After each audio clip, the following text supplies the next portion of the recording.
మాస్టర్తో మాట మంతి కార్యక్రమానికి స్వాగతం. నేను మీ మాస్టర్ దుర్గాప్రసాద్. ఈరోజు మనతో పాటు ప్రముఖ డైరెక్టర్ రేలంగి నరసింహరావు గారు ఉన్నారు. సార్ నమస్కారం సార్.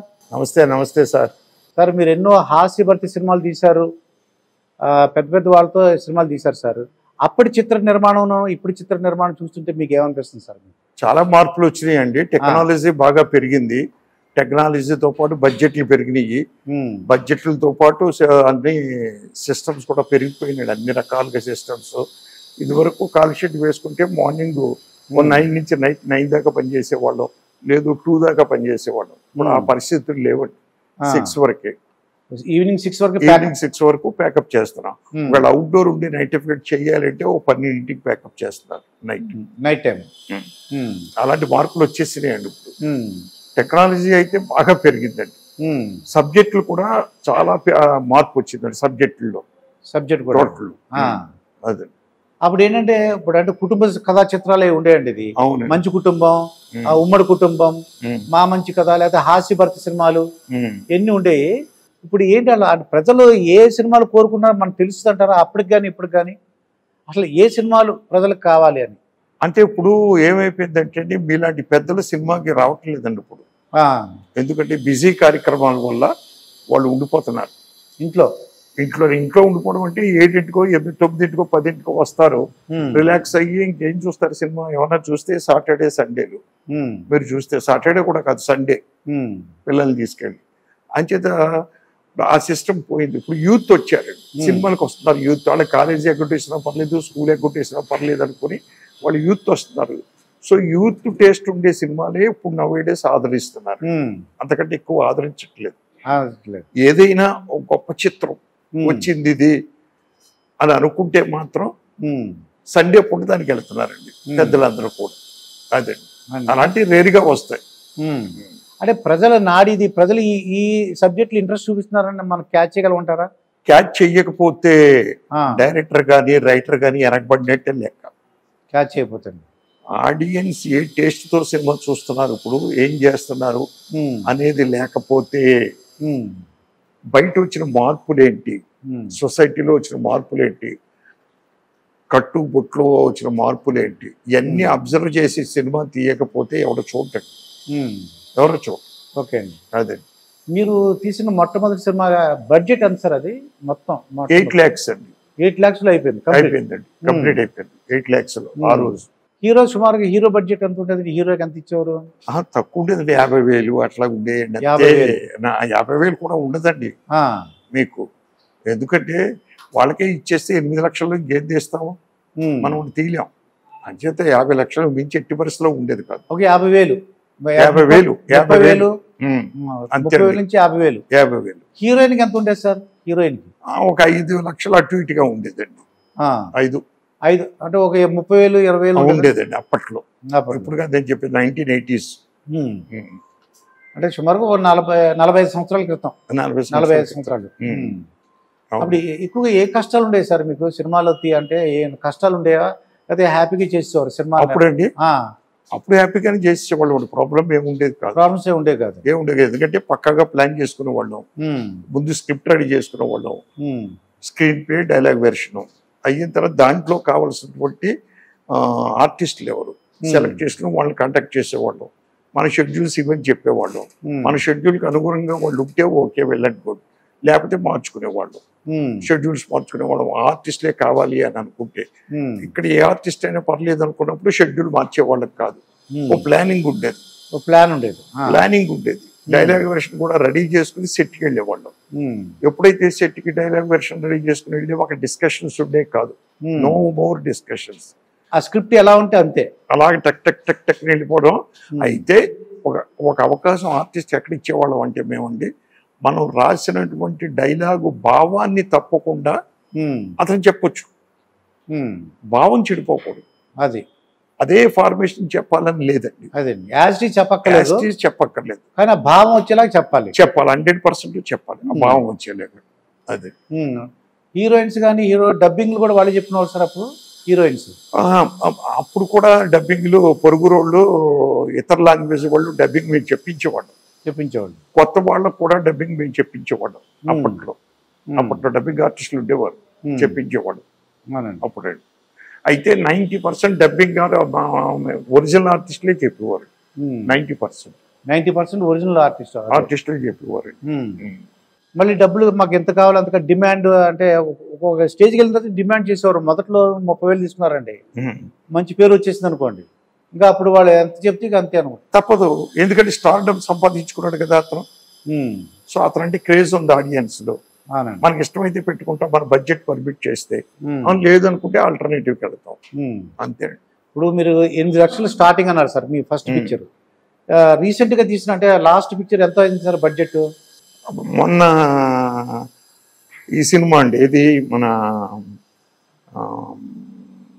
ఊ అంటావా మామ, ఊ అంటావా మామ అని ఒక సినిమా తీసాం. అవును, ఊ అంటావా మామ. అది చంద్రబాబు శ్రీనివాసరావు గారు తీశారు. ఆ సినిమా దగ్గర దగ్గర 3 కోట్లు అయ్యింది. ఎందుకు అయ్యింది అంటే full cinema Ramoji film city, అందరినీ అక్కడే పెట్టేవాళ్ళం. రామోజీ ఫిలిం సిటీలో రోజు వెళ్ళడం రావడం లేదండి. అక్కడ రూమ్స్ తీసుకున్నాం, బడ్జెట్ తీసుకున్నాం. తర్వాత సాంగ్స్ అన్ని కాశ్మీర్లో చేసాం. ఓకే. ఒక సాంగ్ మాత్రం సెట్ వేసి చేసాం. సెట్ ఆల్రెడీ ఉంది, దాన్ని మనకు కావలసిన విధంగా మలుచుకుని చేసాం. సెట్ లో సాంగ్ చేయాలన్నా, అవుట్ ఆఫ్ ఎక్కడికైనా అవుట్డోర్ వెళ్ళాలన్నా 3 ఖర్చుతో కూడుకున్న పని అండి. ఎందుకంటే అకామిడేషన్ లో ఇవ్వాలి. అందువల్ల ఆ సినిమా వచ్చేసరికి రేట్లు కూడా కొంచెం పెరిగినాయి అందరికి. దాని కారణంగా ఆయన ఏం దగ్గర దగ్గర 2.5-3 కోట్ల మధ్యలో అయిందండి ఆ సినిమా. ఇప్పుడు మీరు ఎవరైనా వచ్చి మీ సినిమా ప్రొడ్యూస్ చేయండి అంటే మినిమం ఎంత ఉండాలంటారు వాళ్ళకి? ఇప్పుడండి మీ దగ్గర క్యాస్టింగ్ ని బట్టి అండి, క్యాస్టింగ్ కథను బట్టి. కథనే ఇప్పుడు 2 కోట్లలో తీయొచ్చు, 1 కోటి రూపాయల్లో తీయొచ్చు అండి సినిమా అనేది. 1 కోటి రూపాయలు కూడా తీయచ్చు సార్? తీయొచ్చు. అంత కొత్త వాళ్ళు పెట్టుకుని, అందరూ కొత్త టెక్నీషియన్స్ పెట్టుకుని, మామూలు లొకేషన్ పెట్టుకుని 1 కోటి రూపాయలు కూడా సినిమా తీయొచ్చు. బట్ సినిమా ఎంత తీసాము, ఎంతలో తీసామనే పాయింట్ కాదండి. దాన్ని ఎలా ప్రమోట్ చేసాం, ఆడియన్స్ దాకా ఎలా తీసుకెళ్ళగలిగాం, మంచి థియేటర్స్లో ఎట్లా వేసాం, పబ్లిసిటీ ఎలా చేసాం అనేది మెయిన్ అండి. నవ్వే డేస్ అదే ప్రతి మనిషి మైండ్లోకి ఎక్కే పలానా సినిమా వస్తుందా చూడాలి, పలానా సినిమా వస్తుందా చూడాలని. వాళ్ళకి బడ్జెట్తో పని ఉండదు, ఎవరికి ఆడియన్స్కి. అవునండి. వాళ్ళకి కథ మంచిదయ్యి, క్యాస్టింగ్ మంచిదైతే చాలు. క్యాస్టింగ్ మంచిది కాకపోయినా ఈ మధ్యలో వచ్చే కొన్ని సినిమాలు బ్రహ్మాండంగా ఆడినాడు, సూపర్గా మంచి సబ్జెక్టులు తీసుకున్నాం. అదే ఇప్పుడు ఆంధ్రప్రదేశ్లోనూ ఇక్కడ తెలంగాణలో ఒక టికెట్ రేట్ల మీద ఒక ఇష్యూ జరిగింది సార్. జగన్మోహన్ రెడ్డి గారు ఉన్నప్పుడు 5 రూపాయలు, 10 రూపాయలు, 15 రూపాయలు పెట్టారు. అవునండి. ఏదో రిక్వెస్ట్ చేస్తే కొద్దిగా మార్చారనుకోండి, ఫస్ట్ 1 వీక్ టికెట్లు పెంచకూడదు ఇది చెప్పారు మాట. మళ్ళీ వెళ్ళి రిక్వెస్ట్ చేశారు, చిరంజీవి గారు అందరూ రిక్వెస్ట్ చేశారు.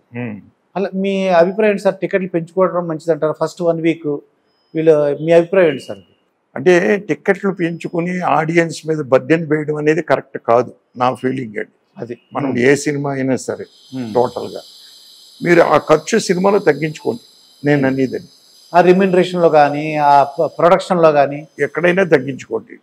రేట్లు పెంచి చేయడం వల్ల సామాన్య మానవుడు, మిడిల్ క్లాస్ మనిషి సినిమాకి రావడం అనేది కష్టమైన విషయం అని నా ఫీలింగ్ అండి. అవునండి. అదే ఇక్కడ రేవంత్ రెడ్డి గారు చాలా స్ట్రిక్ట్గా, అంటే నేను ఉన్నంత కాలం రేట్లు పెంచడాలు, బెనిఫిట్స్ లేవు అని చెప్పి ఆయన అసెంబ్లీలో అనౌన్స్ చేస్తాడండి ఆయన. మరి సినిమా వాళ్ళందరూ కూడా బాధపడుతున్నారండి.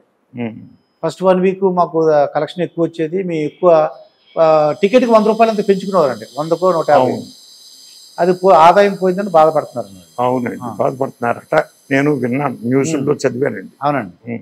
మురళీమోహన్ గారు వీళ్ళందరూ కూడా చాలా బాధపడ్డారు వాళ్ళు. అప్పుడు అనిపించింది దాసరి నారాయణరావు గారు అప్పుడు జ్ఞాపకం వచ్చారండి వీళ్ళందరికీ. మాకు పెద్ద దిక్కు దాసరి నారాయణరావు గారు ఉండుంటే రేవంత్ రెడ్డి కాదు, ఆ పక్కన జగన్మోహన్ రెడ్డి ఎవరున్నా చంద్రబాబు రేటు ఇవ్వాల్సిందే అని గట్టి కూర్చునేవారు ఆయన అని. అంటే ఇండస్ట్రీ ఎప్పుడు బాగుండాలని కోరుకునే వ్యక్తి అండి ఆయన. అన్నీ ఆలోచిస్తాడు, ఆలోచించి అవతలడు చెప్తాడు, అవతలడు కూడా వింటాడు దాసనారాయణ గారి మాట. క్వశ్చన్ లేదు, ఎందుకంటే ఈయన చెప్తే న్యాయం ఉంటుంది, కరెక్ట్గా తక్కిళ్ళగా ఇద్దరుగా ఈ న్యాయం జరుగుద్ది అని వినేవారండి. ఇప్పుడు ఆయన లేకపోవడం వల్ల చాలా సమస్యలు ఇండస్ట్రీలో కొన్ని ఇబ్బందులు పడుతున్నారు. ఎవరో సాహసించట్లేదు వచ్చి చెప్పడానికి, సాహసించట్లేదు, భయపడుతున్నారు. సో ఆయన ఉండుంటే నిమిషాల మీద సాల్వ్ అయిపోయిన అన్ని ప్రాబ్లమ్స్. అవునండి. కానీ ఆయన సొంత కుటుంబంలో కొద్దిగా ఇబ్బందులు వచ్చినాయి సార్ అది పిల్లలతో. ఏమో అది నాకు పెద్దగా తెలియదండి నాకు, ఎందుకంటే ఆయన చనిపోయిన తర్వాత వాళ్ళ కుటుంబాలతో కొంచెం పెద్దగా నాకు రిలేషన్ కనపడలేదు నాకు. అవునండి నేను వాళ్ళ అల్లుడు గారితో తప్పించి వాళ్ళ కూతురు హస్బెండ్ డయాబెటిక్ డాక్టర్. ఓకే అండి. రఘునాథ్ బాబు అని ఇక్కడ యూసఫ్ కూడా ఆయన నాకు ఫ్యామిలీ డాక్టర్. వాళ్ళ ఫ్యామిలీ తప్పించి మిగిలిన ఫ్యామిలీస్ అంతా నాకు అంటే అరుణ్ బాబు ఎప్పుడైనా ఫోన్ చేస్తూ ఉంటాడు, నేను చేస్తూ ఉంటాను. పెద్దబాబుతో పెద్ద ఎక్కువ సంబంధాలు ఉండవు నాకండి. పెద్దబాబుతో ప్రభు అండి. సో వాళ్ళ లోటుపాట్లు ఏంటో గొడవలు ఏంటో మనకు తెలియదు అసలు టోటల్ గా. అంటే మీలాంటి వాళ్ళ దగ్గరకు వచ్చి బాబాయ్ గారో లేకపోతే మీరు? లేదండి, అటువంటి విషయాలు నాతో ఎప్పుడూ ప్రస్తావించలేదు వాళ్ళు. లేదండి. ఒకవేళ వాళ్ళు మీ దగ్గరకు వచ్చి చెప్తే ముందుకు వస్తారా? కొద్దిగా వాళ్ళకి ఏమైనా ప్రాబ్లమ్స్ సాల్వ్ చేయడం? డెఫినెట్ గా ముందుకు వస్తామండి. మనం చేయగలిగినంత సహాయం చేస్తాం. అదే నేను ఎందుకు చెప్తున్నట్టే మన మోహన్ బాబు గారు అంటే ఏంటంటే ఊరోళ్ళందరూ చెప్పగలుగుతున్నాం కానీ సొంత కుటుంబ వాళ్ళకి చెప్పలేకపోతున్నారని నానుడు ఒకటి ఉందండి. ఈయన పెరట వైద్యం పనిచేయదని. అదే నిజంగానే అలాగే దాసనారాయణ గారిని చూసిన 10 మందిని నేను డిక్టేట్ చేయగలిగాడు. నాకు ఇలా చేయండి అని చెప్పేవాడు, అంతే చేసేవాడు. అవునండి. ఇంకా ఆయన ఎదిరించి ఎవడో చేసేవాడు కాదు. అమ్మో దాసనారాయణ చెప్పారు ఇక అంతే, నువ్వు చేస్తావా చేయవా, ఇది న్యాయం. అది శిలాశాస్త్రం అంటే ఆయన చెప్పాడండి, సమస్య లేదండి. మన మోహన్ బాబు గారు కూడా వాళ్ళ అబ్బాయిల చేత కొద్దిగా ఇబ్బంది పడ్డాడు ఆయన. ఏదో చదివానండి, నాకు పర్సనల్ గా తెలియదు ఆయన. అవునండి. ఆస్తి గొడవలు అని చెప్పి అంటున్నారు మరి. ఏం మరి నాకు అస్సలు తెలియదు దాని గురించి. అవునండి. ఏదైనా అంటే ఏం లేదు, అక్కడ నేను ఎలా చూస్తున్నా అంటే తండ్రి కొడుకులు బంధంలాగా చూస్తున్నా సార్. అదే నేను ఏమన్నానంటే అదేదో డబ్బులు ఆస్తులు గొడవ అయినా సరే ఒక తండ్రి కొడుకులకు ఒక మంచి మోహన్ బాబు యూనివర్సిటీ ఉంది, ఇక్కడేమో అతను మా స్టూడెంట్ ఒక మంచి యాక్టర్, అతను తండ్రి కొడుకులు బంధాలు ఏంటి ఇలా ఉన్నాయి, అంతకంటే ఏం లేదండి. అంటే నేను పేపర్లో చదవడమే తప్పించి నేను పెద్దగా మనకు తెలియదండి ఆ విషయాలు నాకు. ఇంకా సినిమా ప్రొడక్షన్లో ఎప్పుడైనా బాధపడిన సంగీతం, అబ్బా ఆ రోజు ఎందుకు తీసాం, ఈ సినిమాకి ఎందుకు వచ్చాం రా బాబు, అలా ఎప్పుడైనా అనిపించిందా సార్? నేను అనిపించలేదు సార్, ఎందుకంటే నాకు అందరూ మంచి ప్రొడ్యూసర్లు దొరికారు. నేను 70 సినిమాలు చేశాను. 70 సినిమాల్లోనూ డైరెక్షన్లోనూ నాకు అందరూ మంచి ప్రొడ్యూసర్లే. మంచి ప్రొడ్యూసర్లు మనం ఏం కావాలంటే అది ఇచ్చారండి, చక్కగా చేసాం మనం అండి. ఒక అండర్స్టాండింగ్ ప్రొడ్యూసర్కి ఏ విధంగా కావాలో ఆ విధంగా నేను చేసేవాడిని, అలాగే నాకు ఏం కావాలో వాళ్ళు ఇచ్చేవారండి. అంతే తప్పించి ఏ రోజు మనం అయ్యో ఈ సినిమా ఎందుకు ఒప్పుకున్నావురా అనవసరంగాను అని ఏ రోజు ఫీల్ అవ్వలేదండి. అవునండి. అంటే కొంతమంది నేను విన్నది ఏంటంటే ప్రొడ్యూసర్ అనుకోండి సార్, మీరు డబ్బులు ఇవ్వండి, మీరు అసలు ఇన్వాల్వ్ అవ్వడానికి వీల్లేదు, మీరు రావడానికి వీల్లేదు, మేము ఫస్ట్ కాపీ రెడీ చేసి ఇస్తా, అలా అనేవాళ్ళు ఉన్నారంటారా? అంటే ప్రొడ్యూసర్ ఇన్వాల్వ్ అవ్వాలి అంటే అది ప్రొడ్యూసర్ తక్కువ ఒకవేళ అనేవాళ్ళు ఉంటే. ఎందుకు తప్పు అంటున్నానంటే మీరు ప్రొడక్షన్ ఎలా చేయాలి అని తెలుసుకోకుండా నేర్చుకోకుండా ప్రొడ్యూసర్గా ఎందుకు రంగంలోకి దిగడం? మీరు తెలుసు కదా, మీరు ఏదైనా ఒక ఫ్రెండ్ని పట్టుకుని ఒక ప్రొడ్యూసర్ ఒక ప్రొడక్షన్కి ఎగ్జిక్యూటివ్ ప్రొడ్యూసర్ గాను లేదా ప్రజెంట్స్ అను ఇన్వాల్వ్ అవ్వండి. వాట్ ఈజ్ వాట్ అని మీకు తెలుస్తుందండి. తెలిసిన తర్వాత ఆ గ్రిప్ మీలో పెట్టుకోండి. డైరెక్టర్కి ఇవ్వాల్సిన గ్రిప్ మీరు ఎంతవరకును క్యాస్టేజ్ డైరెక్షన్ వరకు, స్క్రిప్ట్ వరకు, క్యాస్టింగ్ వరకు మీరండి, షూటింగ్ చేసే వరకు అదంతా ఎడిటింగ్ చేయడం కానీ ఎన్ని ఇట్లుగా అది ఆయన కుదిరేంటి. ప్రొడక్షన్ కాస్ట్ అంతా మీరు చూసుకోండి. మీరు నేను ఒక ఆర్టిస్ట్ని కావాలన్నానండి, ప్రొడ్యూసర్ గారు వెళ్ళి సార్ మన బడ్జెట్కి ఎక్కువ అవుతున్నాడండి ఆయన అని చెప్పవలసిన బాధ్యత నాకుంది, ఆయనకు ఉంది. చెప్తే నేనేం చేస్తానంటే సాల్వ్ చేస్తాను నేనండి దాన్ని. ఆల్టర్నేటివ్కి వెళదాం, వీళ్ళ ఆల్టర్నేటివ్కి వెళ్ళడం వల్ల ఏంటి ఇది అని.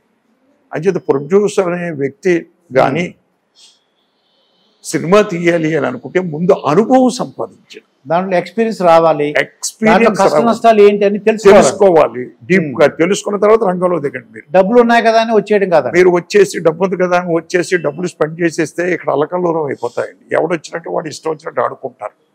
అది మంచి పద్ధతి కాదని నా అభిప్రాయం. ఇంకా అప్పుడు జయమాలని జ్యోతి, ఇప్పుడు జ్యోతిలక్ష్మి గారు, అనురాధ ఏంటి సార్ అప్పుడు ఏంటి జనాలు ఎలా ఉండేది అంటారు? అంటే వాళ్ళ డాన్స్ ఉంటే గానీ ఎవరో కొనుక్కునే వాళ్ళు కూడా చెప్పేవారటండి పలానా వాళ్ళు డాన్స్ కావాలని. అంటే అప్పట్లో ఐటమ్ సాంగ్ అనేవాడు. అవునండి. ఈ ఐటమ్ సాంగ్ ఒక సాంగ్ ఉంది అంటే దాన్ని చూడడం కోసం కుర్రోళ్ళు వాళ్ళు వీళ్ళందరూ కూడా వచ్చేవారు. తెలియకుండా మనసులో కూడా పెద్దోళ్ళకి ఉండేది. చూడాలి ప్రతి వాడికి ఉంటది పైకి చెప్పడండి. అంచేత దానికి ఏం చేసేవాళ్ళం అంటే ఒక సాంగ్ పెట్టుకునేవాళ్ళం, ఐటమ్ సాంగ్ మనం టోటల్ గా ఒక ఐటమ్ సాంగ్ పెట్టుకునేవాడు మనం అప్పట్లో. సో అప్పట్లో మనకి వీళ్ళే కదండి, జయమాలిని, జ్యోతిలక్ష్మి, అనురాధ, కుయిలి, సిల్క్ స్మిత సెకండ్ స్టెప్ లో వచ్చింది. వీళ్ళు ఉంటే కొంచెం క్రేజ్ గా ఉండేది సినిమా కండి టోటల్ గా. ఐటమ్ సాంగ్ కూడా మేము ఏం చేసేవాళ్ళం, సెకండ్ హాఫ్ వచ్చేలాగా ప్లాన్ చేసుకునేవాళ్ళం. సెకండ్ హాఫ్ ఎందుకంటే ఫస్ట్ హాఫ్ పెట్టామనుకోండి, ఫస్ట్ హాఫ్ చూసి వెళ్ళిపోతాడు, ఇంటర్వెల్ వెళ్ళిపోయారు, వెళ్ళి బయట పాస్ అమ్ముకునేవారు. అందుకనే మేము సెకండ్ హాఫ్ వచ్చేలాగా స్క్రిప్ట్ లో ఆలోచన చేసేవాళ్ళం అప్పట్లో. అదండి అది. అప్పుడు వాళ్ళు ఎంత రెమ్యునరేషన్ ఎంత తీసుకున్నారు సుమారుగా? అంటే అప్పుడు బడ్జెట్ పెట్టానండి, ఇంత ఉండే కాదు అప్పుడు. అన్ని 30 లక్షలు, 30,000, 40,000, 50,000 ఇట్లాగే. ఎందుకంటే 8 లక్షల్లో, 12 లక్షల్లో, 20 లక్షల్లో, 50 లక్షల్లో సినిమా అవ్వాలంటే ఎక్కడవుతాయండి? అవునండి. పెద్ద హీరోల సినిమాలే తక్కువకి అయ్యాయి అప్పట్లో. అవునండి మనకండి. అయితే వీళ్ళు సాంగ్ ఒక 30,000, 40,000 తీసుకునేవారు. చిన్న సినిమా వాళ్ళు కూడా చిన్న సినిమాని బట్టి, హీరోని బట్టి తీసుకునేవారు. వాళ్ళు కూడా హీరో ఎవరండి ఇలాగా అని అడిగి తీసుకునేవారు. అంటే కొద్దిగా చూసుకున్నారు ప్రొడ్యూసర్ ఎవరు గొప్పవాళ్ళ? 100%. ప్రొడ్యూసర్ గురించి పెద్దగా ఆలోచించరు కానండి, క్యాస్టింగ్ గురించి ఆలోచించేవారు మనకండి. నేను విన్నంత వరకు రామానాయుడు గారు ఉన్నారు కూడా, నేను నీకు ఎంత యాక్టర్ అయినా ఆయన పిలిస్తే వచ్చేయాల్సిందే, నీకు ఇంతే ఇస్తాను అనేవారటండి. అవునండి. నిజమా కాదు సార్ అది? నిజమా కాదు అనేది నాకు తెలియదు, అది పక్కన పెట్టండి. ఆయన ఎంత ఇచ్చినా చేయడం అనేది ఒక క్రేజ్. ఎందుకంటే ఓ పెద్ద బ్యానర్ లో ర్యాలింగ్ చేస్తున్నాడు, లేదా పలానా ఆర్టిస్ట్ చేస్తున్నాడు, వాళ్ళ బ్యానర్ వాల్యూ మాకు యాడ్ అవుతుందండి. డెఫినెట్ గా సురేష్ ప్రొడక్షన్ చేస్తున్నానండి, బయట వాళ్ళు ఏమనుకుంటారు, సురేష్ ప్రొడక్షన్. అలాగే దాసరి ఫిల్మ్ యూనివర్సిటీ చేస్తున్నావా సినిమా, పలానా అన్నపూర్ణ సంస్థలు సినిమా చేస్తున్నావా, అన్ని స్టాంప్డ్ అండి అవన్నీ. దానివల్ల మాకు గుడ్ విల్ కలిసి వస్తుందండి. అక్కడ మేము రెమ్యూనరేషన్ చూసుకోకూడదు. అక్కడ వాడు పిలిచి మనకు అవకాశం ఇస్తే. అలాగే జగపతి రాజేంద్ర ప్రసాద్ గారు అప్పట్లో. అదే ఇప్పుడు మీరు మొట్టమొదటి సినిమాకి ఎంత రెమ్యూనరేషన్ తీసుకున్నారు సార్? అంటే ఇన్కమ్ ట్యాక్స్ వాళ్ళకి చెప్పాము, ఇన్కమ్ ట్యాక్స్ చెప్పేంత దాంట్లో లేదండి అసలు. లేదండి దాంట్లో. నాకు ఆ రోజు ఇచ్చింది 25 లక్షలు, 25,000, 50,000 ఇచ్చారు. 25,000, 50,000 అంతే. మధ్యలో ఇచ్చారు. అడ్వాన్స్ ఇచ్చేవారండి? అడ్వాన్స్ ఇవ్వడం అప్పట్లో అన్ని సిస్టమ్స్ ఉన్నాయండి. ముందు వచ్చి మాట్లాడుకుని ఒక 5,000 అడ్వాన్స్ ఇవ్వడం, తర్వాత షెడ్యూల్కి ఎంత ఇవ్వడం, అలా అన్ని ఉన్నాయండి అప్పట్లో. ఉండేది. మీ ఏం ఎలా ఉండదండి? ఈ డబ్బులతో మనం ఇల్లు కొనేసుకోవాలి, పొలాలు కొనాలి, స్థలాలు కొనాలి అలా అనుకునేవారా? లేదా ఏదో సరదాగా సినిమాలు చేయాలి, డబ్బులు అవంతా వస్తాయి? పొలాలు స్థలాలు అని నేను ఎప్పుడు అనుకోలేదు. నాకు కొంచెం మాది పెద్ద ఫ్యామిలీ, బర్డెన్స్ ఎక్కువ ఉండేవి కాబట్టి వాళ్ళ చుట్టాలందరినీ ఆదుకోవడం, చేయడం ఇలా చేశానండి నేను. కానీ చాలా మంది అప్పట్లో కొంచెం పొలాల మీద, ల్యాండ్స్ మీద, వాటి మీద పెట్టుకున్న వాళ్ళు ఉన్నారు. శోభనబాబు గారు అయితే ఇదే సలహా ఇచ్చేవాడు, మీరు సంపాదించే డబ్బులు ల్యాండ్ మీద పెట్టుకోండి అని. ఓకే. నిజంగా ఆయన చెప్పింది ఈ రోజు చాలా గొప్ప విషయం అనిపిస్తుంది. ఆయన చెప్పేవాడు సార్, ప్రతి ఒక్కరికి తెలిసిన వాళ్ళు అందరికీ చెప్పేవాడు. ఆయన పెట్టాడుగా ల్యాండ్స్ మీద. అవునండి. ల్యాండ్స్ మీద పెట్టాడు, ₹1 పెడితే 10 రూపాయలు అయ్యిందండి. అవునండి. వాళ్ళకి చంద్రమోహన్ గారికి, మురళీమోహన్ గారికి, వీళ్ళందరికీ, శ్రీధర్ అని ఒక ఆర్టిస్ట్ ఉండేవాడు, అతనికి వీళ్ళందరికీ ఎవరు పడితే వాళ్ళకి చెప్పేవాడు ఆయన. అవునండి. డబ్బులు వేస్ట్ చేయొద్దు, మీరు ల్యాండ్ మీద పెట్టండి, చేయండి అని. ఇప్పుడు దాసరి నారాయణ గారి దగ్గర మీరు ఒక అసిస్టెంట్ గా జాయిన్ అయినట్టున్నారు. అసలు జాయినింగ్ ఎలా ఉంటుంది? అంటే ఎలాగా అప్రోచ్ అయ్యారు సార్? ఇప్పుడు కూడా చాలా మంది సుకుమార్ గారి దగ్గరికి వెళ్ళాలి, ఈ పెద్ద పెద్ద డైరెక్టర్ల దగ్గరికి వెళ్ళాలనుకోండి, మాకు సోర్స్ దొరకట్లేదండి, వాళ్ళ దగ్గరికి ఎలా వెళ్ళాలని అడుగుతుంటారండి. అవును కాదండి. అప్పుడు ఎలా సోర్స్? అప్పుడు ఎలాగంటే మా నాన్నగారు తీసుకొచ్చారు సార్ సినిమా పరిశ్రమ. మీ నాన్నగారే? మా నాన్నగారే స్వయంగా సినిమా పరిశ్రమకు తీసుకొచ్చారు. డాక్టర్ చేయాలనుకున్నారు, అవ్వలేదు. సరే డిసప్పాయింట్ అయితే నేను నాటక రంగం మీద మక్కువ ఉందని చెప్పేసి ఆయన సినిమా ఫీల్డ్ లో జాయిన్ చేద్దాం, కెమెరా డిపార్ట్మెంట్ లో జాయిన్ చేద్దాం అని తీసుకొచ్చారు ఇక్కడికి. తీసుకొచ్చిన తర్వాత మిద్దె SVS ఫిల్మ్స్ అని ఉండేదండి పెద్ద సంస్థ, నిండు హృదయాలు, నిండు మనసులు, నిండు దంపతులు, చాలా సినిమాలు తీశారు. ఎన్టీ రామారావు గారితో అనమాట. ఎన్టీ రామారావు గారితో చాలా సినిమాలు తీశారు. మిద్దె జగన్నాథరావు గారు అని ఆయన మిద్దె జగన్నాథరావు గారు. ఆయనకి బంధువు మా కృష్ణాజీ గారు అని డాక్టర్, మా ఊరు. ఆయన మాకు ఫ్యామిలీ డాక్టర్. మేమంతా కలిసే ఉంటాం ఫ్యామిలీ. అండి వాళ్ళు మేము ఒకటే. ఆయన నా నాన్నగారు ఇలాగ చెప్పినప్పుడు కృష్ణాజీ గారు విద్య జగన్నాథరావు గారు తీసుకెళ్దామని తీసుకొచ్చారు. తీసుకొస్తే ఆయన కూర్చోబెట్టి క్లాస్ పీకాడు. ఎందుకంటే సినిమా ఫీల్డ్ అదృష్టం ఉంటే పైకి వస్తాం, లేదంటే లేదు. మీ నాన్నగారు చెప్పినట్టుగా చదువుకుని నువ్వు పైకి వస్తే బాగుంటది, డాక్టర్ అవ్వచ్చు, సంపాదించవచ్చు చక్కగాను, బాగుంటది లైఫ్ అంతా అని చెప్పాడు. నాకు తలకెక్కలేదు. మా నాన్నగారు అన్నారు, లేదులేండి మా ఊరికి, కాకపోతే కొంచెం స్టిల్స్ గిల్స్ తీసే అనుభవం ఉంది, ఆ ఇంట్రెస్ట్ ఉంది మా ఊరికి బాగాను. దానిక ఫ్రెండ్స్ అందరికి ఫోటోలు తీస్తూ ఉంటాడు చక్కగాను, మాస్క్ ఫోటోలు కూడా తీస్తాడు. ఇవన్నీ అంచే కెమెరా డిపార్ట్మెంట్ జాయిన్ చేద్దామంటే అలాగే ఈ సినిమా అయిపోనివ్వండి, నెక్స్ట్ సినిమా జాయిన్ చేస్తాను అన్నాడు. నేను అప్పుడు డబ్బుకు లోకం దాసోహం జరుగుతుందండి. అవును, డబ్బుకు లోకం దాసోహం. దాసోహం అనే సినిమా. నాగభూషణం గారు కూడా ఉన్నట్టున్నారు. ఏమండి? నాగభూషణం గారు ఉన్నట్టున్నారు దాంట్లో. ఉన్నారు. ఎన్టీ రామారావు గారు ఉన్నారు. మేము ఎలాగో వచ్చాం కదా, మన ఊరు వాళ్ళు ఉన్నారు కదా అని చెప్పి గురువు గారు దాసర్ గారిని, అలాగే మా నాన్నగారి ఫ్రెండ్ కేతా గారు అని పబ్లిసిటీ ఆర్టిస్ట్ ఎన్టీ రామారావు గారు. కేతా ఆర్ట్స్ అని అంటే ఒక సోర్స్ దొరికింది మీకు. అది అలా కోళ్ళ సత్యం గారు, వీళ్ళందరినీ కలిసామండి. వంగ అప్పారావు గారిని ఒక ఆర్టిస్ట్, వీళ్ళందరినీ కలిసాం. కలిస్తే గురువు గారు కేతా గారు సలహా ఇచ్చారు. ఎందుకంటే చదువుకున్న కుర్రోడు కదా, డైరెక్షన్ డిపార్ట్మెంట్లో జాయిన్ చేద్దాం. అది గురువు గారు డైరెక్టర్ అవ్వలేదు, లేదండి, ఓన్లీ డైలాగులు రాస్తారు, మాటలు రాసేవారు. మాటలు రాసిన నారాయణరావు గారు గురువు గారు. సో దాంట్లో జాయిన్ చేద్దామని చెప్పారు. చెప్తే సరే కదా అని చెప్పి, ఎక్కడ మరి జాయిన్ చేయడం అంటే ఎవరిని అప్రోచ్ అవ్వాలంటే కేతా గారు గురువు గారు అన్నారు. ఎందుకు అక్కడే మేము ఇద్దరం చెప్తాం, ఎందుకంటే డైలాగులు రాసేది ఆయనే ఆ సినిమాకి. మహమ్మద్ బిన్ తుగ్లక్, ఎవరు కృష్ణరాజు గారు అంటున్నారు, కృష్ణరాజు నాగభూషణం ఇద్దరు కూడా రండి. ఈయన మన గురువు గారు కేతా గారు అన్నారు, నేను ఆ పిక్చర్ పనిచేస్తాను, నేను చేద్దాం. సో ఇద్దరు కలిపి తీసుకెళ్లి పుండరీకాక్ష గారితో చెప్పారు. చెప్పి పెట్టుకున్నారు అప్రెంటిస్ గా. ఆ ప్రయాణం అలా సాగింది. దానికి బివి ప్రసాద్ గారు డైరెక్టర్. మట్టిలో మాణిక్యం సినిమా తీశారు ఆయన డైరెక్టర్. అది అయిన తర్వాత ఖాళీ అయిపోయాను. ఖాళీ అయిపోయిన తర్వాత మళ్ళీ అక్కడెక్కడో అసిస్టెంట్ డైరెక్టర్ అప్పుడు గురుగారు ఇంకా డైరెక్టర్ అవ్వలేదు. ఊరికి ఉపకారం అని కేఎస్ఆర్ దాస్ గారు యాక్షన్ డైరెక్టర్, ఆయన దగ్గర ఏదో కంపెనీలో ఎంఎస్ రెడ్డి గారి కంపెనీలో అసిస్టెంట్ డైరెక్టర్ పోస్ట్ ఖాళీగా ఉందంటే దానికి వెళ్ళి అక్కడ పెట్టుకున్నాను. అక్కడ పనిచేసి గురువు గారిది మధ్యలో ఉండగానే సినిమా స్టార్ట్ అయిపోయింది, తాత మనవడు. ఆ సినిమా మధ్యలో ఉండగానే తాత మనవడు సూపర్ హిట్ అండి. ఆయన ఏమన్నారంటే, ఈ సినిమా కొద్దిలే నువ్వు వదిలే, సంసారం సాగరానికి కొద్ది కానీ, సారీ నెక్స్ట్ సినిమా కొద్ది కానీ అన్నాడు. సరే అని చెప్పి ఆ సినిమా కుదిరేసి ఈ సినిమా పూర్తి చేశాను. ఈ లోపల గురువు గారిది సూపర్ హిట్ అవ్వడం, మళ్ళీ ప్రతాప్ ఆర్ట్స్రావులు గారు 2 సినిమా స్టార్ట్ చేయడం, సంసారం సాగరం, మళ్ళీ ఆయన దగ్గరికి వెళ్ళిపోయి అంతే. ఇంకక్కడి నుంచి వరుసగా ఆయన దగ్గరే వరుసగా, ఇంకెక్కడికే కదలలేదండి. ఆయన చనిపోయే 2017 వరకు నేను డైరెక్టర్ అయినా కూడా 1980లో నన్ను డైరెక్టర్ చేసింది ఆయనే చేశారు. ఆయనే 1980లో. సో ఆయన దగ్గరే షూటింగ్, లేకపోతే ఇంట్లో ఆయన దగ్గర, ఆయన షూటింగ్లు ఎక్కడ తిరిగితే అక్కడికి. అంటే మొట్టమొదటిలో మీరు చేసినప్పుడు ఎంత ఇచ్చారు సార్? రెమ్యునరేషన్ ఉంటుందా లేకపోతే భోజనం? లేదు, ఏది very beginning Muhammad bin Tughlaq apprentice అండి. దానికి అంటే టు లెర్న్ వర్క్ నేర్చుకోవడం కోసం అంతే, ఫ్రీ ఆఫ్ కాస్ట్ అండి. భోజనం గీజనం టిఫిన్ పెడతారు అంతే, మనంతటా మనమే వెళ్ళాలి. ట్రాన్స్పోర్ట్ ఛార్జెస్ కూడా ఇచ్చేవారు కాదు. ట్రాన్స్పోర్ట్ ఏమి ఉండదండి, వాళ్ళే, మనం ఎక్కడ షూటింగ్ జరుగుతుందో అక్కడికి మనం వెళ్ళాలి. ఎందుకంటే నాతో వాళ్ళకి అవసరం ఏముంది, నాకు వాళ్ళతో అవసరం ఉంది కాబట్టి అవకాశం ఇచ్చారు అంతే. ఇంకా దాసరి నారాయణరావు గారి దగ్గర జాయిన్ అయినప్పుడు ఆయన ఎంత ఇచ్చారు సార్ మీకు అమౌంట్?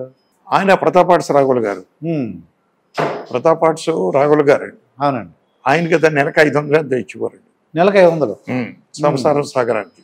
సంసారం సాగరానికి, ఓకే. అప్పుడు నెలలకండి అసిస్టెంట్ డైరెక్టర్కి అలాగే ఇచ్చేవారు ఆయన. అయితే సార్ ఇప్పుడు డైరెక్టర్లు నేను చాలాసార్లు విన్నాను సార్, ఏంటంటే డైరెక్టరు, కో డైరెక్టరు, అసిస్టెంట్ డైరెక్టరు, అంటే ఏంటి సార్ డిఫరెన్స్ ఏంటి సార్? అసిస్టెంట్ డైరెక్టర్ అంటారు, కో డైరెక్టర్ అంటారు, డైరెక్టర్ అంటే డైరెక్టర్ నాకు అర్థమైంది. కో డైరెక్టర్ అంటే అండి డైరెక్టర్ లేకపోయినా కూడా హ్యాండిల్ చేయగలిగే కెపాసిటీ ఉండాలండి. ఓకే, షూటింగ్ డైరెక్టర్ గారు లేరు సపోజ్, ఆ రోజు తలనొప్పో లేకపోతే ఇంకో ఏదో తలనొప్పి అని కాదు, ఏదో పని మీద వెళ్తున్నాను, కంపల్సరీ ఆర్టిస్టులు ఉన్నారు కాబట్టి కో డైరెక్టర్ కి చెప్పేసి వెళ్ళిపోతాడు. ఏం చేయాలి చెప్తారు. డైరెక్టర్ కి కోఆర్డినేషన్ అండి ఆయన కో డైరెక్టర్ అంటే డైరెక్టర్ స్థాయి. ఓకే, అప్పట్లో నేను వచ్చిన కొత్తలో కో డైరెక్టర్ పదవులు లేవండి, లేవు, ఓన్లీ అసోసియేటెడ్ అసోసియేట్ డైరెక్టరే అప్పట్లో. తర్వాత స్టార్ట్ అయిందండి. మా గురువు గారి దగ్గర అయితే చాలా కాలం తర్వాత స్టార్ట్ అయిందండి ఆయనకి కో డైరెక్టర్ అనే పదవి. మా గురువు గారు వేయడం అనేది చాలా సినిమాల తర్వాత స్టార్ట్ చేశాడండి ఆయనండి. ఓకే, సో అది అసోసియేట్ డైరెక్టర్ అంటే ఇంకా మెయిన్ డైరెక్షన్ డిపార్ట్మెంట్ లో మెయిన్ అండి అతను. ప్లానింగ్లు గీనింగ్లు గొడవ గందరగోళం కాస్ట్యూమ్స్ గీస్ట్యూమ్స్ ఇవన్నీ చేయడం, మిగిలిన అసిస్టెంట్లు డిక్టేట్ చేయడం ఇవన్నీ అసోసియేట్ డైరెక్టర్ చేసుకుంటాడు. అసిస్టెంట్ డైరెక్టర్లు అంటే 2 రకాలు ఉంటారు సార్ దీంట్లో.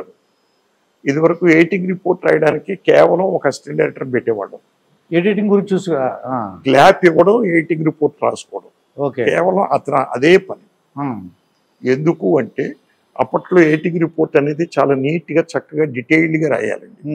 అప్పట్లో సీన్ నెంబర్ అంతా అన్ని డీటెయిల్స్, ఏ లెన్స్ వేసారు కెమెరాలో షాట్ కి, ట్రాలీ షాట్ అయితే లెఫ్ట్ నుంచి రైట్కి వెళ్ళిందా, రైట్ నుంచి లెఫ్ట్కి వెళ్ళిందా, క్రేన్ షాట్ అయితే అప్ నుంచి డౌన్కి వచ్చిందా, డౌన్ నుంచి అప్కి వెళ్ళిందా, ఆ షాట్ లో ఎవరెవరు ఉన్నారు, ఏ రోజుని తీసాము, దీని సీన్ నెంబర్ ఏంటి, ఈ సీన్ నెంబర్ లో ఎన్నో షాట్, ఇది ఎన్నో టేక్, 5 టేకులు తీసాం, 4 టేకులు ఎందుకు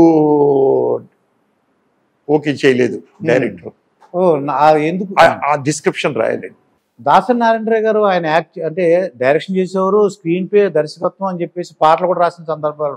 అవునండి, మీకు కూడా నేను కూడా యాక్ట్ చేయాలి మా గురువు గారి లాగా అనిపించలేదు సార్? నాకు ఎప్పుడు అనిపించలేదండి, చేయలేదండి. నేను వర్క్ లో ఉంటే డెడికేషన్ తో వెళ్ళిపోతా ఉంటాను.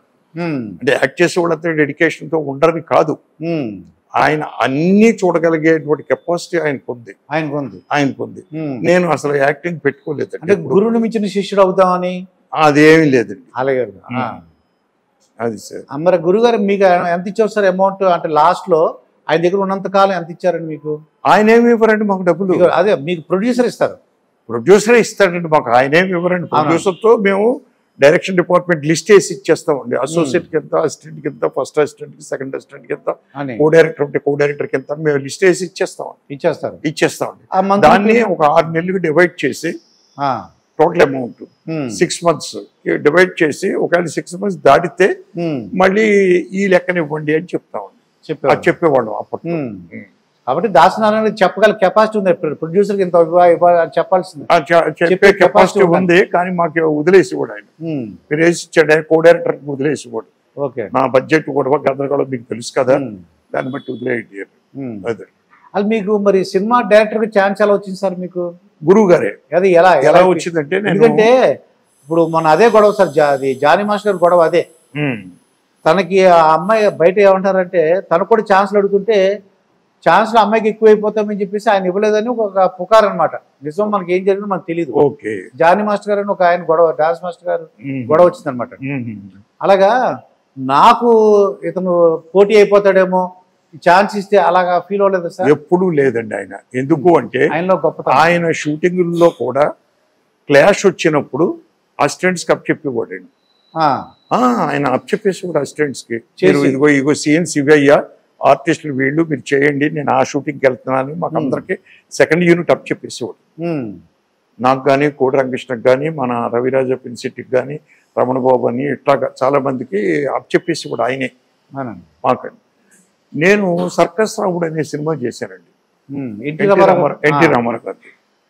దానికి కో డైరెక్టర్ని, నేను అసోసియేట్ డైరెక్టర్ని, కోవై చెల్లియన్ ప్రొడ్యూసర్ అండి.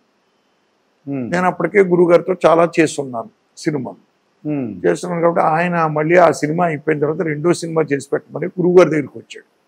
వస్తే గురువుగారు ఖాళీ లేదు అస్సలు.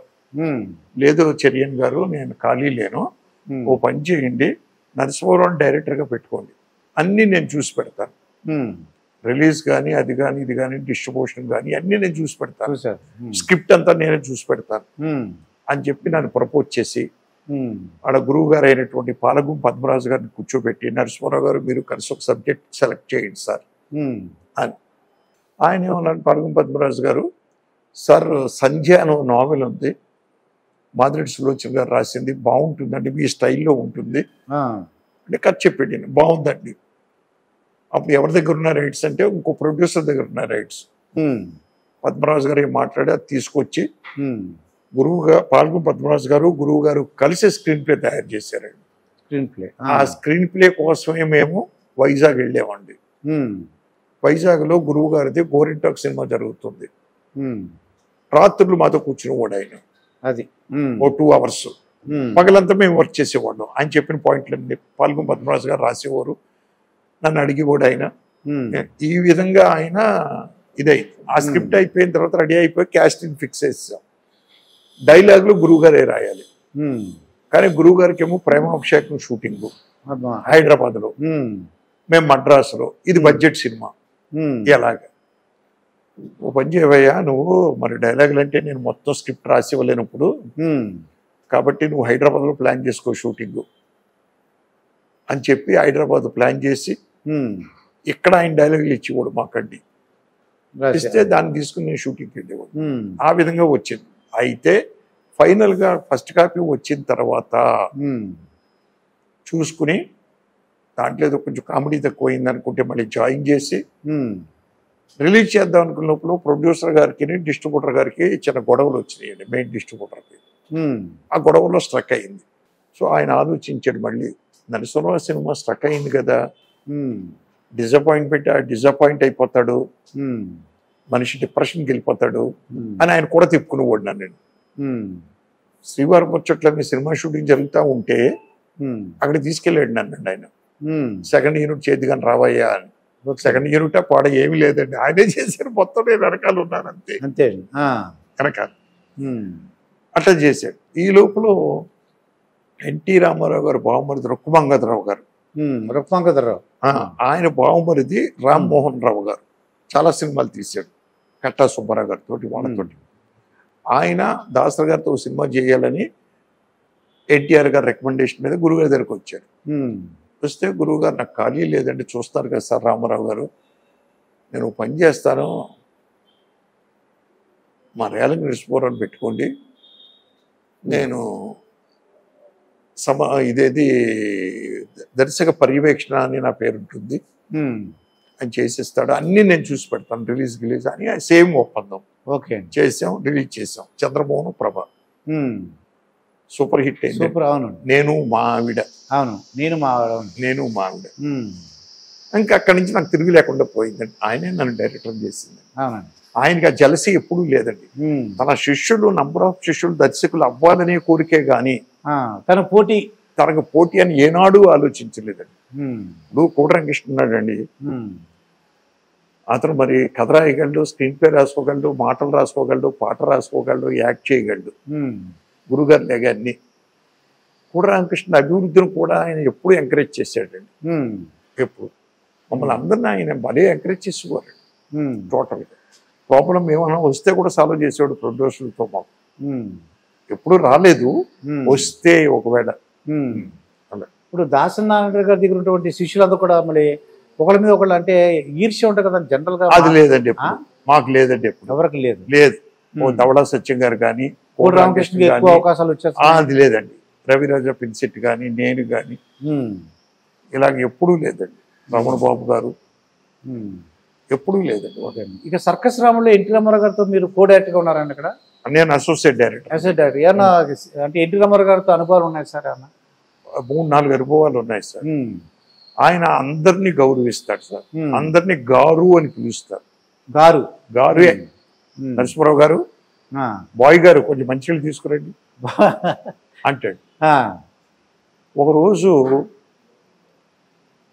బసవతారకం గారు షూటింగ్కి వచ్చారు. ఆవిడ కుర్చీలో కూర్చున్నారు. ఆవిడ బిందులో నీళ్లు, చిన్న బిందులో రామారావు గారి కోసం పక్కన పెట్టున్నాయి. రామారావు గారు షార్ట్ అయిపోయిన తర్వాత తారకం గారు మాకు ఒక గ్లాస్ మంచినీళ్ళు ఇవ్వండి అన్నాడు. నేను మా దుర్గా నాగేశ్వర గారిని అడిగాను, సార్ వత్సతారకం గారు వైఫే కదా రామారావు గారికి, ఏంటి అలా మాట్లాడతారు, ఆవిడే వైఫ్ ఇంకెవరు వైఫ్ ఉన్నారు అంటే కొద్దిగా వింతగా ఇప్పుడు అంటే కాదండి గారు అని పిలుస్తున్నాడు ఏంటండి ఆయన, అందరినీ గారు అని పిలవడం అలవాటు కదా ఆయనకి, నువ్వు విన్నావు కదా, నేను కూడా నరసింహరావు గారు అని పిలుస్తాడు నన్ను. సరే సార్ భార్యని కొడుకుల్ని వీళ్ళందరినీ కూడా గారు లేడు సార్, ఆయన అలవాటు అంతే. హరికృష్ణ గారు బాలకృష్ణ గారు ఇలాగే పిలుస్తాడు ఆయన అని నాకు అసలు నవ్వు వచ్చింది. అంటే ఇప్పుడు జనరల్గా వస్తే ఏమైట్రా అలా అంటే భార్యని పోనీ పేరు పెట్టి వత్సతారకం అని పిలవచ్చు, అలా కాదండి, గారు అని యాక్ట్ చేస్తాడు ఆయన. ఇదొక చక్కని అనుభవం అండి. రెండో అనుభవం అండి, సర్కస్ రాముడు షూటింగ్ కోసం మేము ఊటీ వెళ్తున్నామండి.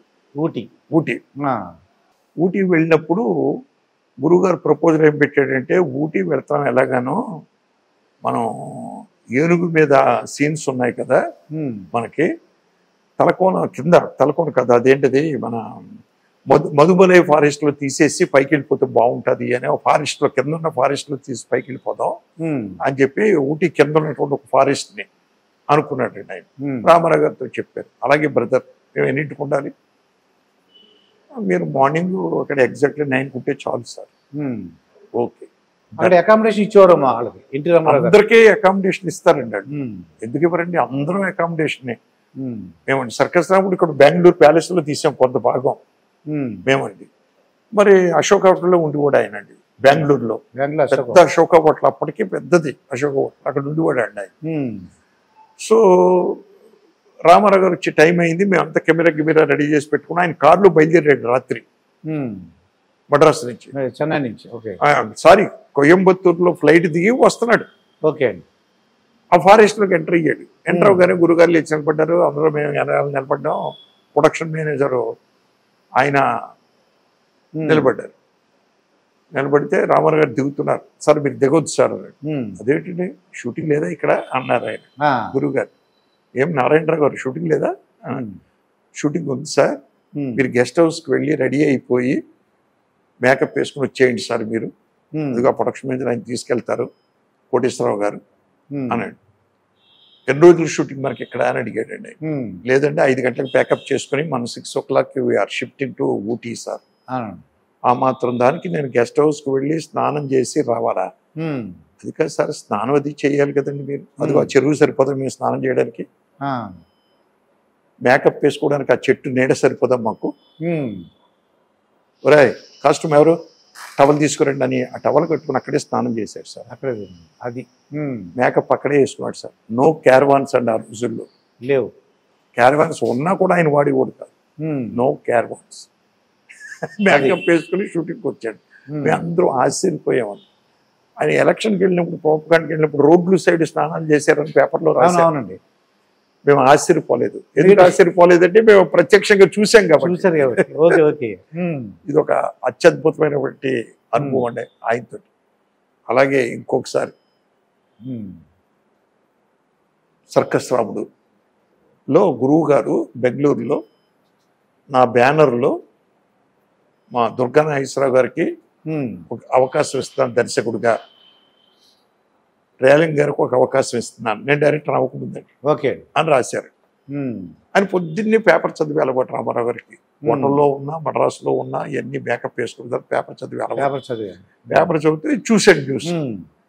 సెట్కి వచ్చాడు, నాగేశ్వర గారు రండి, కంగ్రాట్స్, గురువు గారు మిమ్మల్ని దర్శకుడు చేస్తారట ఆయన బ్యానర్ మీద, ఆల్ ది బెస్ట్ అండి. ఎక్కడ రేలింగ్ నరసింహారావు గారు అన్నాడు. నేను ఫైల్స్ చదువుతున్నాను, ఎక్కడ రేలింగ్ నరసింహారావు గారు అనేటికి దుర్గా నాగేశ్వరరావు గారు నన్ను, సార్ రేలింగ్ గారు రామారావు గారు పిలుస్తున్నారు. నాకు వచ్చి రామారావు గారు పిలుస్తారేంటి, ఎలా దుబ్బులు పెట్టడానికే చేయడానికి, రామారావు గారు నన్నేంటి పిలవడం అని నేను గప్ప వచ్చి, సార్ నమస్తే సార్, ఏంటి సార్ పిలిచారంట అన్నాను. గురువుకి శిష్యుడు, శిష్యుడికి గురువు, ఇలా స్టార్ట్ చేశాడు సార్ ఆయన. గురువుకి శిష్యుడు, శిష్యుడికి గురువు పగ్గరామాలు పెట్టే రోజుల్లో మీ గురువు మిమ్మల్ని దర్శకుడు చేయడానికి సంకల్పించి అవకాశం ఇచ్చారు. ఆల్ ది బెస్ట్ అండి. అవకాశాన్ని బాగా ఉపయోగించుకుని మీరు బాగా నిలబడి ఆయన పేరు ప్రతిష్టంలో నిలబెట్టండి.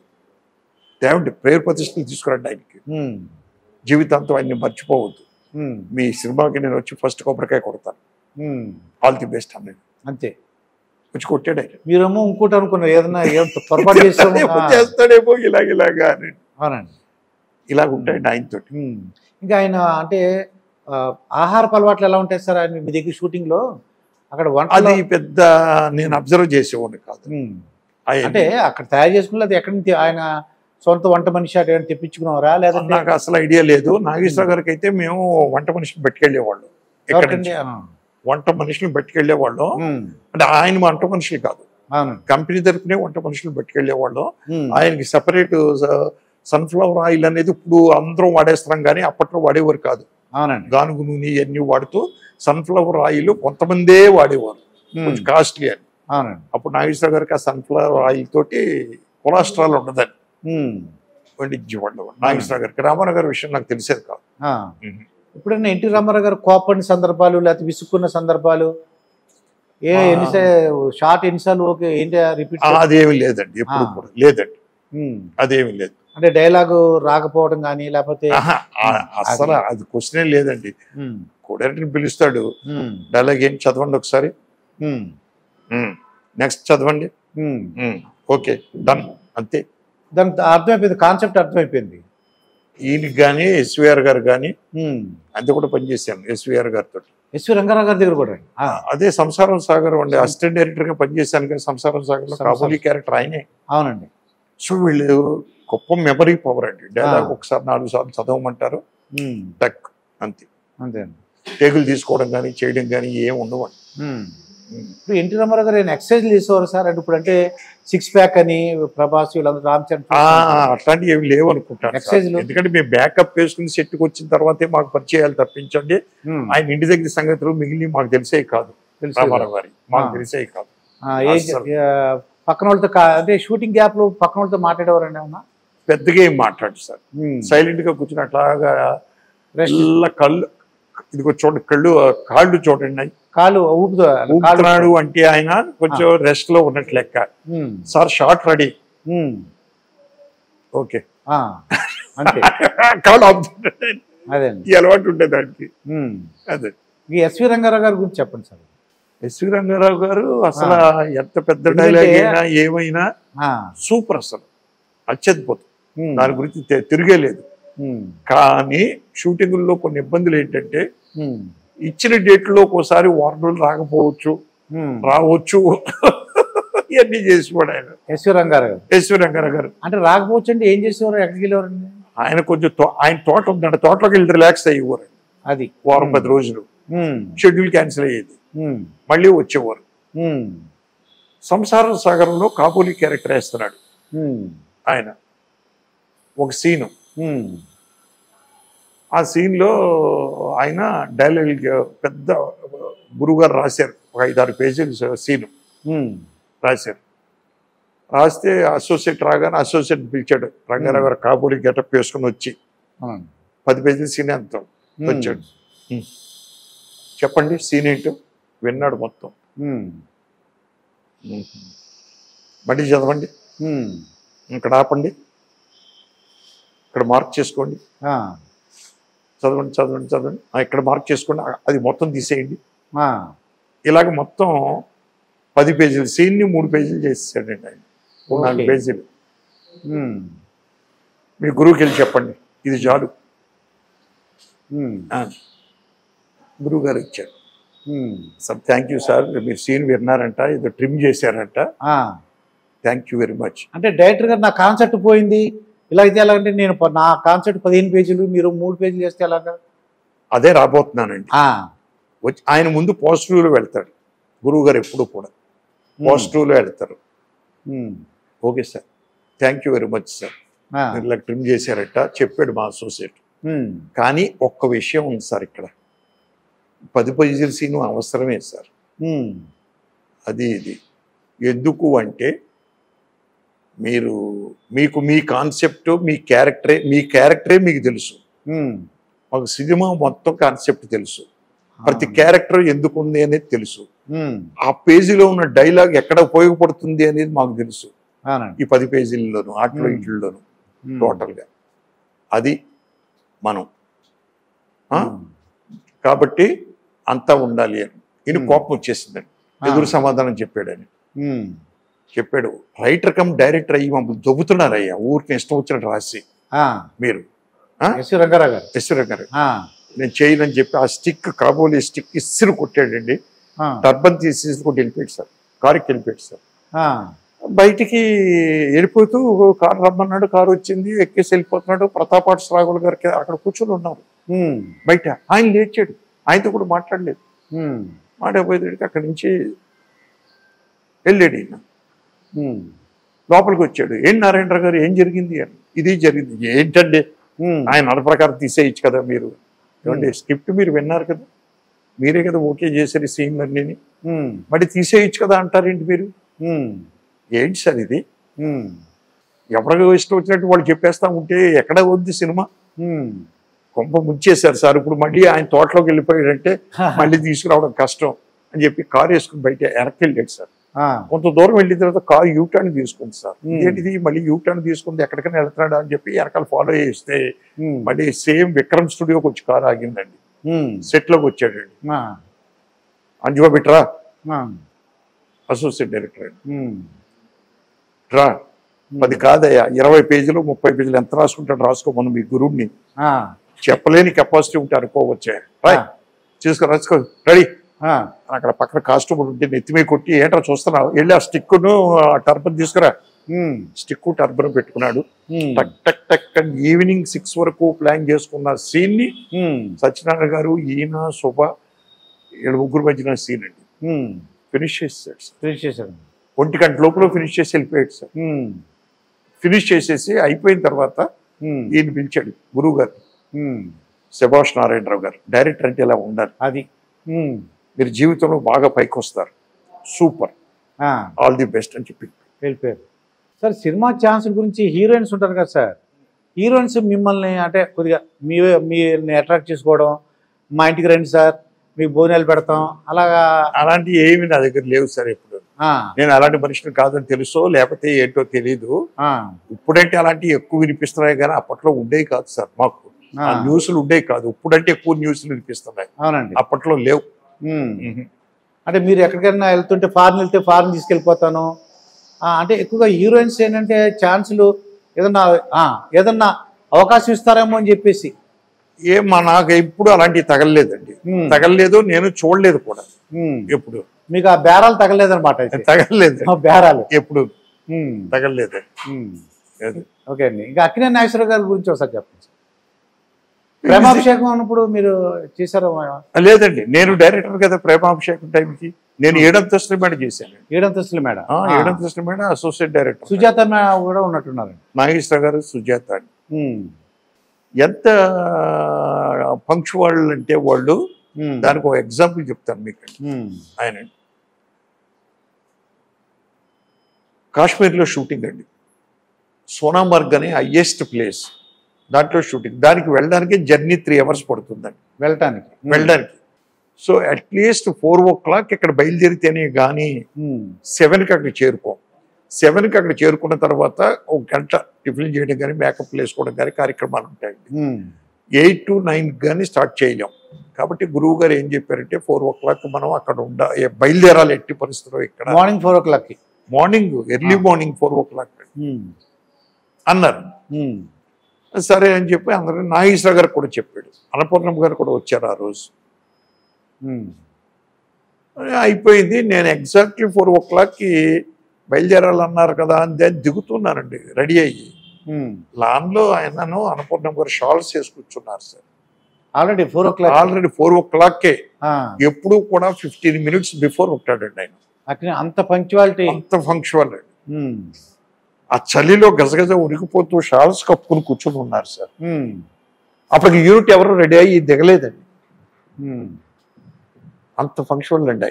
అలాగే ఇక్కడ అన్నపూర్ణ స్టూడియోలో షూటింగ్ చేసేటప్పుడు అండి గురువు గారు 9 గంటలకు మీరు ఉంటే చాలు అండి ఫస్ట్ షాట్కే, అది ఇదంటే 8:15 కల్లా 8:45 కల్లా అక్కడ మేకప్ మ్యాన్ వచ్చి నన్ను పిలిచి, నరసింహరావు గారు మన గురువు గారు పిలుస్తున్నారు, మేకప్ వేసుకుని మేము అనుకున్న డ్రెస్ వేసుకుని అక్కడ నుంచి ఉండేవాడు ఫ్లోర్ బయట.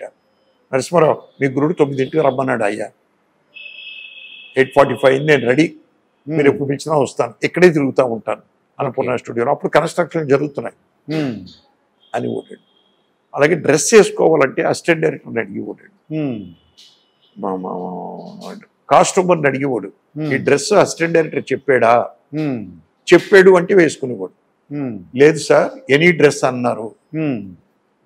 ఓహో ఎనీ డ్రెస్ అన్నాడా, రాము వెళ్ళి అతను పిలువమ్మా అసిస్టెంట్ డైరెక్టర్ని.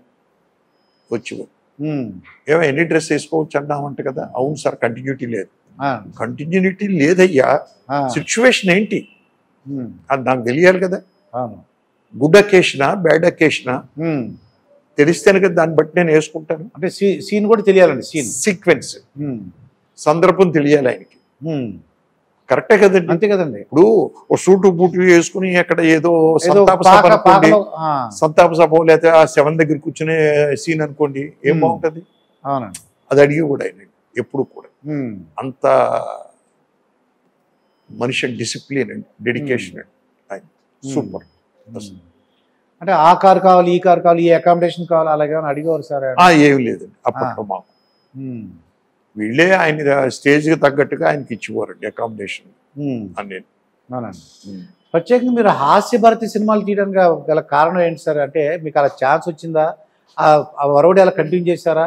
అది ఎక్కువగా మీరు చూడండి ఎదురింటి మొగుడు పక్కింటి పెళ్ళాం, ఎదురు పెళ్ళాలి ముద్దుల మొగుడు, లేకపోతే పోలీసు భార్య అటువంటివి తీసుకుంటా అనిపించింది నాకు. అంటే మొట్టమొదటి చేసిన చందమామ సీరియస్ సినిమా అండి. నేను అసిస్టెంట్ డైరెక్టర్గా అసోసియేట్గా పనిచేసేటప్పుడు మా యూనిట్ అంతా అనేవారు, వీడు రేపు పొద్దున్న డైరెక్టర్ అయితే సీరియస్ సినిమాలు తీసి చంపేస్తాడు రా జనాల్ని, అంత సీరియస్గా ఉంటానండి నేను అనేవారు. ఆ సినిమా ఎప్పుడైతే ఆగిందో రెండో కథ నేను మావిడ అనేది కామెడీ కథ దొరికింది. నేను మావిడ కామెడీ అంటే పెద్దగా నాకు తెలిసేది కాదు. నేను స్టేజ్ మీద కామెడీ చేసేవాడిని, కామెడీ ఏకపత్రాభినయాలు నాటికలు చేశాను పాత్రలు ఆర్టిస్ట్గా. బట్ వేరే చేయించుకోవడం ఎట్లాగా చేయడం ఎట్లాగా అనేది నాకు తెలియదు. రైటర్స్ యొక్క సహకారంతో ఆ సినిమాకి నేను కాశీ విశ్వనాథ్ గారు రైటర్, ఓకే నేను మావిడ, ఆయన కథ చెప్పేస్తే అది కామెడీ కథ. ఆయన స్క్రీన్ ప్లే రాసేసి నాకు వినిపించి చెరుపార్పులు చేసి నాతో కూర్చుని డైలాగ్ వెర్షన్ కామెడీ రాయిస్తారు. సెట్కి వెళ్ళాను. ఓకే, అయితే సెట్లో నాకు దొరికిన ఆర్టిస్టులు ఎవరండి, చంద్రమోహన్, గిరిబాబు, నిర్మలమ్మ, కే విజయ్ అని ఒక ఆవిడ ఉండేది, కే విజయ్ గారు, ఇటువంటి క్యాస్టింగ్ అండి. అందరూ సీనియర్ ఆర్టిస్టులు, అందరూ చంద్రమోహన్ గారు, గిరిబాబు, నిర్మలమ్మ వీళ్ళందరూ కామెడీ కూడా చేయగలరు. చంద్రమోహన్ అయితే ఇంకా అత్యద్భుతం. సో నేను సీన్ ఇలా చెప్తే అవలేలుగా చేసేవారండి, చాలా ఈజీగా. సో ఇట్లాగా నాకు ఏమైందంటే అండి, ఓ 3 సినిమాలు వరుసగా నేను మావిడ, యావండో శ్రీమతి గారు, ఇల్లంతా సందడి, దాని తర్వాత రిలీజ్ అయింది చందమామ. అప్పటికే నన్ను కామెడీ డైరెక్టర్ ముద్ర వేసేసారు. సో నా దగ్గరికి వచ్చి వాళ్ళందరూ కూడా కామెడీ చెయ్యాలి, చంద్రమోహన్ గారిని హీరోగా పెట్టుకుని అని స్టాంప్ పడిపోయింది అది. దాంతో ఏమైందంటే నేను కామెడీ వీళ్ళు రాస్తున్నారు, ఓకే, కామెడీ ఎలా రాయాలి ఏం చెయ్యాలి అనేది రైటర్ల ద్వారా నేర్చుకున్నాను. కామెడీ ఎలా చెయ్యాలి, ఎక్కడ మాడ్యులేషన్ ఎట్లా ఉండాలి, ఆ ఎక్స్ప్రెషన్స్ ఎలా ఉండాలి అని చంద్రమోహన్ గారి దగ్గర నేర్చుకున్నాను సార్. చంద్రమోహన్ గారు గురువు నాకు కామెడీలో. దాసనారాయణ గారు గురువు, మెయిన్ గురువు అయితే చంద్రమోహన్ గారు కామెడీలో గురువు నాకు. ఆ పట్లన్నీ పట్టుకున్నానండి. ఇంకక్కడి నుంచి ఆటోమేటిక్గా కామెడీ వచ్చేసిందండి నాకు. కామెడీ డైరెక్టర్ ముద్ర పడిపోయింది. తర్వాత మనకు తగిలింది ఎవరు, రాజేంద్ర ప్రసాద్, చంద్రమోహన్ గారి తర్వాత. ఇంకా ఆయన ఇంక చెప్పక్కర్లేదుగా, ఆయన స్వయం కృషి మీద అద్భుతంగా వచ్చి కామెడీ సూపర్ గా చేయగలిగే వ్యక్తి. సో అలాగలా అయిపోయింది. అంటే రాజేంద్ర ప్రసాద్ గారు ఎంత తీసుకున్నారు సార్ రెమ్యూనరేషన్ మీ సినిమాల్లో? అప్పట్లో కూడా ఎంత డిమాండ్ అని లేదు సార్. మనం సబ్జెక్ట్ ని బట్టి బడ్జెట్ ని బట్టి ఇస్తే అంతే తీసుకుని కూడా అప్పట్లో సుమారుగా ఒక 5 లక్షలు అలాగ ఉండేది. 5 లక్షలు నా సినిమాల్లో మాక్సిమం వెళ్ళింది ఆయన 15 లక్షలండి మీ దగ్గర. నా దగ్గర 15 లక్షలు. 15 లక్షలు ఎన్నాళ్ళు కంప్లీట్ చేసేవారు సార్ అది? మేము 30 days లో షూటింగ్ అండి. 30 days లో 30 days షూటింగ్ కంప్లీట్ అయిపోయేదండి. స్క్రిప్ట్ అంతా పక్కగా రెడీ చేసుకుని, స్క్రీన్ ప్లే రెడీ చేసుకుని, డైలాగ్ వర్షన్ రెడీ చేసుకుని సెట్కి వెళ్ళామండి. ఇంకా మార్పులు చేర్పులు ఏమి ఉండవండి. టక్ టక్ టక్ టక్ షూటింగే అంతే అండి. అంతే. అదే అప్పటికప్పుడు వాళ్ళు ఏదైనా కలిపి కొన్ని జోకులు వేయడం దాంట్లో, అది సందర్భంగా బాగుంది అనుకుంటే నేను అలౌ చేయడం, ఇలా జరిగాయి. ఇంకా మీరు ఈ సినిమాలన్నీ చూసినప్పుడు అరే ఈ పార్ట్ అంటే మీరు హాస్య కొన్ని సినిమాలు తీశారు. ఇప్పుడు రాజమౌళి గారు కానీ కొన్ని సినిమాలు సుకుమార్, ఆ సినిమాలు చూస్తుంటారు కదా, మీకు ఏమనిపిస్తుంది సార్ ఈ సినిమాలు చూస్తుంటే? అంటే ప్రస్తుత పరిస్థితులను బట్టి ఆ సినిమాలు బ్రహ్మాండం, సూపర్. ఇంకా రాజమౌళి గారి సినిమాలు వదిలేయండి సార్, ఆయన దాని గురించి మన కంపారిజన్ లేదు అసలు బాబోయ్ అసలు. అలాగే సుకుమార్ గారు బాగా ఎదిగి అత్యద్భుతంగా, నేను ఇంకా పుష్ప 2 చూడలేదు, అద్భుతంగా చేస్తున్నాడు ఆయన కూడా. కల్కి సినిమా అతను అశ్విన్ అని అతను, వీళ్ళందరూ అంటే వాళ్ళకి ఎలా వస్తుంది అంటే ఇంతమంది చేత ఎలా చేయించగలుగుతున్నారని, అంతకంటే ఏం లేదు సార్. చేయించగలడం అంటే డైరెక్టర్ అనేవాడికి ఆ సత్తా ఉంటేనే చేయించగలుగుతాడు, లేదంటే చేయించలేడు. అంటే ఇంతమంది వాళ్ళలో సత్తా ఉంది కాబట్టి చేయించగలుగుతున్నారు. ఇప్పుడు కొత్తగా ఎవరన్నా డైరెక్టర్లు అవ్వాలన్నా, సినిమాలు రావాలన్నా మీరు ఏమన్నా సూచనలు కానీ అసలు ఎలా, ఇప్పుడు డైరెక్టర్ అవ్వాలని కూడా సరే ఎలా అప్రోచ్ అవ్వాలంటారు? అప్రోచ్ అంటే ఏమీ లేదండి, మీరు మంచి కథలు తయారు చేసుకుని ప్రొడ్యూసర్లకు వినిపిస్తే చాలండి. ప్రొడ్యూసర్కి వినిపించాలి. 10 మంది ప్రొడ్యూసర్. ఇప్పుడు శంకరాభరణం ఉందండి, విశ్వనాథ్ గారు ఒక ఇంటర్వ్యూలో చెప్పారు, ఎంతో మంది ప్రొడ్యూసర్లకు చెప్పాడట కథ. ఏ కథ? శంకరాభరణం కథ. ఎవరు ముందుకు రాలేదండి. అవునండి. మరి ఆయన తీశాడు, ఏడుది నాగేశ్వరరావు. అవునండి. అలాగే మనం అప్రోచ్ అవ్వాలి. అప్రోచ్ అయినప్పుడు వీడు ఓకే చేయలేదే అనే డిప్రెషన్కి మీరు వెళ్ళొద్దు. ఇంకో ప్రయత్నం చేయండి, ఇంకో ప్రయత్నం చేయండి. ఎక్కడొద్దు కొన్ని తగులుతుంది మీకు. అవునండి. మీకు అంతే, ఎందుకంటే ప్రయత్నం ఏమీ లేదు సార్. మీరు అది ఆ ప్రొడ్యూసర్నే క్యాచ్ చేయడమే కష్టంగా ఉంది సార్ వీళ్ళకి. కష్టం అంటే మరి తప్పదండి, తప్పదు. ఇప్పుడు నవ్వే డేస్, అప్పట్లో ఏంటంటే ప్రొడ్యూసర్ సెలెక్ట్ చేసుకున్న డైరెక్టర్, ఇప్పుడు పెద్ద డైరెక్టర్ని సెలెక్ట్ చేసుకుంటున్నారు, కొత్త డైరెక్టర్ని సెలెక్ట్ చేసుకుంటలేదు. అదే. ఇంకా పవన్ కళ్యాణ్ గురించి మీరు ఒకసారి చెప్పండి సార్, మీ మాటల్లో. పవన్ అస్సలు పరిచయం లేదండి. పరిచయం లేదు. మీరు పేపర్లో చూడటం కానీ, డిప్యూటీ సీఎం అవడం. డిప్యూటీ సీఎం అవడం అంటే తెలుగు పరిశ్రమకి గర్వకారణమేగా. తెలుగు చిత్ర పరిశ్రమ నుంచి ఒక వ్యక్తి వెళ్ళి, ఇప్పుడు రామారావు గారు మరి తెలుగు చిత్ర పరిశ్రమ నుంచి సీఎం అయిన తర్వాత మనం ఎంత కాలు రగరేసామండి. మీరు అత్యద్భుతం. నేనే కాదు, అందరం తెలుగు వారం అందరం కూడా. అవును. అసలు మనం సినిమా వాళ్ళం మేము. అలాగే ఈ రోజు పవన్ కళ్యాణ్ గారు మరి డిప్యూటీ సీఎం అయ్యారంటే సూపర్ కదా మరి. అదే అది అంటే ఏంటంటే జనరల్గా ఇంకా 3 సినిమాలు ఆయన ప్రొడ్యూస్ ఇంకా కంప్లీట్ చేయాలట, 3 సినిమాలు. అవునండి, తప్పదు మరి. ఎందుకంటే ఇప్పుడు అక్కడ ప్రజా సమస్యలు బోర్డు ఉన్నాయి. అవునండి. అవి తీసుకుంటూ ఓ పక్కనే దీనికి వెళ్ళాలి, ఆయన షూటింగ్లు చూసుకోవాలి. అవునండి. అంచేత అటు ఇటు బ్యాలెన్స్ చేసుకోవడం చాలా తలనొప్పి బేరం అండి బాబు. ప్రతి డైరెక్టర్ యొక్క ఏంటంటే వాళ్ళ కోరిక చిరంజీవి గారితో ఒక సినిమా చేయాలని కోరుకుంటారు సార్. ఉంటుందండి. మీకేమైనా ఆ ఛాన్స్ రావడం కానీ?